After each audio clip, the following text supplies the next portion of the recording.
ილია ჭავჭავაძე მით უმეტეს არის ესეთი სახელი, რომელსაც იყენებს ყველა. ყველას უნდა ილია ჭავჭავაძესთან ასოცირება. რეალურად ხდება ისე საბოლოოდ, რომ ილიას როგორც უფრო ახლო წარსულშიც რამდენიმე ადამიანს ბევრი რაღაცა ბრალდება. კი. რეალურად რა იყო და როგორ იყო, ამაზე კიდე ძალიან დიდი თემა არის, ვერ გავშლით, მაგრამ იბრალები.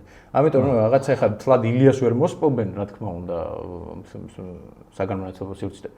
მაგრამ შეიძლება ილიას კრიტიკული ისინი დაფარონ რაღაცა მომენტში, მე ამ ლოგიკას რო გავუყვე ისე მინდა, რაღაც გაგებით ისიც განვიხილოთ და ესეც რა თქმა უნდა და დატოვონ ისეთი ნეიტრალური ტექსტები, რომლიდანაც ნაკლებად შესაძლებელი იქნება შენი თვალით დაინახო რა პოზიცია შეიძლება ქონოდა ილიას.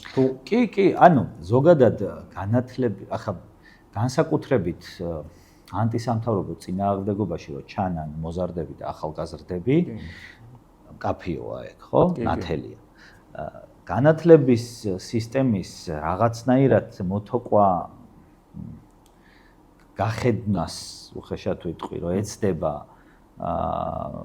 სახელმწიფო სისტემა, ეგაც ნათელია.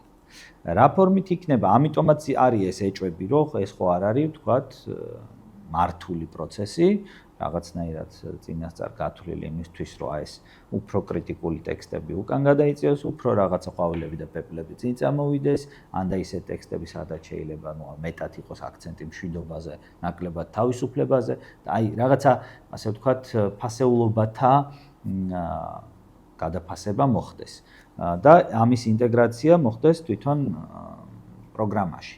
ხომ არ არის ვთქვათ ეს ეგრეთ წოდებული ჯენზის წინააღმდეგობა გამოწეული იმითი, რომ პაოლო იაშვილს ასწავლიდა მასწავლებელი. მანამდე და ეხა ამოიღეს მთლიანად გამოცდო პროგრამიდან, ხო? და ვთქვათ, პაოლოს სწავლისას მის კონტექსტსაც ასწავლიდა, მის რეპრესიასაც და ასე შემდეგ. ან ხომ არ არის იმითი, რომ ვთქვათ, ლიბერალიზმს ასწავლიდა, რომ ილია იყო ლიბერალი და ვთქვათ, ამიტომ ლიბერალიზმი მამათა და შვილთა ომიც ამოღებულია ფაქტობრივად, ხო? რაღაცა პასუხი და ასე შემდეგ, სადაც ლიბერალიზმზეც არის საუბარი ზუსტად. ხო, ხო არ არის ეს ელემენტები სპეციალურად მოცილებული, რომ არ ჩაჯდეს ბავშვის გონებაში რაღაცას არ კონდეს დადებითი არლიყი, რაღაცას უარყოფითი. ეს არის აბსოლუტურად ლოგიკური კითხვა და ძალიან საჭირო კითხვა.